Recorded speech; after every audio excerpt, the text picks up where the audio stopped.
మీరు జీతాలు తీసుకోవట్లే, మంత్రులు జీతాలు తీసుకోవట్లే, మంత్రులు ముందు వెనక నేను కార్లు పెట్టుకుంటా ఖర్చు పెడుతున్నారే, మీరు సంపాదన నేను చేయలేకపోతా ఉన్నాను అన్నప్పుడు మరి మీరు సొంతంగా హెలికాప్టర్లు కొనడానికి మీకు డబ్బులు ఎలా వస్తా ఉన్నాయి?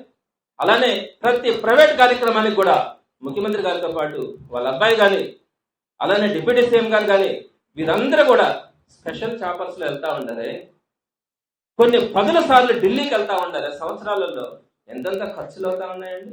ఈ మంత్రుల ఖర్చులు ఎక్కడైనా తగ్గించినారా? మీకు ఉద్యోగస్తుల జీతాలే కనపడతా ఉంటాయా? సంపదను దోచుకుంటా ఉన్నారు. ఇవ్వాల్సిన వాళ్ళకి ఎక్కడ కూడా సంక్షేమ పథకాలు కానీ, ఉద్యోగస్తులకు కానీ వాళ్ళకి కావాల్సినటువంటి జీతాలు కూడా ఈ రోజు మీరు ఇవ్వకుండా ఏదేదో కంపేర్ చేసుకొని మీరు మాత్రం విలాసవంతమైన జీవితాలు, పెద్ద పెద్ద బంగ్లాలు కట్టుకోవాలా, ముందు వెనక కొన్ని వందల సంఖ్యలో కార్లు, ఇవన్నీ కూడా స్పెషల్ చాపర్స్ లో తిరగడం, మీరు చేసేటువంటి చిన్న చిన్న కార్యక్రమాలు కూడా పెద్ద పెద్ద ఈవెంట్లు లాగా చేయడం, ఒక 16,000 ఉద్యోగాలు వేసే దానికి కొన్ని వందల కోట్ల రూపాయలు ఖర్చు పెట్టి అందరినీ కూడా అమరావతికి తీసుకొని వచ్చి సెలబ్రేషన్స్ చేసుకోవడం, వీటన్నిటికీ డబ్బులు వస్తాయా? ఆప్కాస్ ఎందుకు తీసుకొచ్చినారని అసలు ఆప్కాస్ అంటే అందరికీ కూడా తెలియాలా. అంతకు ముందు అసలు అవుట్ సోర్సింగ్ ఉద్యోగ వ్యవస్థను తీసుకొచ్చిందే చంద్రబాబు నాయుడు గారు.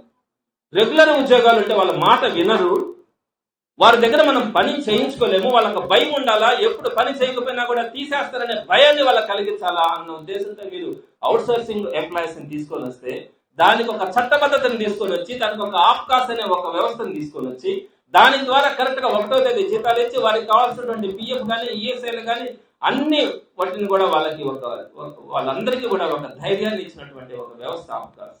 అంతకుముందు మీరేం చేసినారు? ఆప్కాస్ అని చెప్పి మీకు సంబంధించినటువంటి కాంట్రాక్టర్లని వాళ్ళని అజమాయిషి పెట్టి వాళ్ళు ఎప్పుడు అనుకుంటే అప్పుడు తీసేయచ్చు. గవర్నమెంట్ దగ్గర నుంచి వాళ్ళ జీతాలు వచ్చినా కూడా వాళ్ళు ఏ రోజు కావాలంటే ఆ రోజు జీతాలు, దాంట్లో మళ్ళీ కొంత కమిషన్లు తీసుకొని ఎవరెవరో పేర్లు వాళ్ళ ఇష్టం వచ్చిన పేర్లు రాసుకొని చేస్తున్నటువంటి వ్యవస్థ బదులు ఆప్కాసం తీసుకొని వస్తే మీరు ఈ రోజు మళ్ళీ నేను ఆప్కాసం తీసేస్తానన్న పద్ధతిలో మీరు మాట్లాడారు.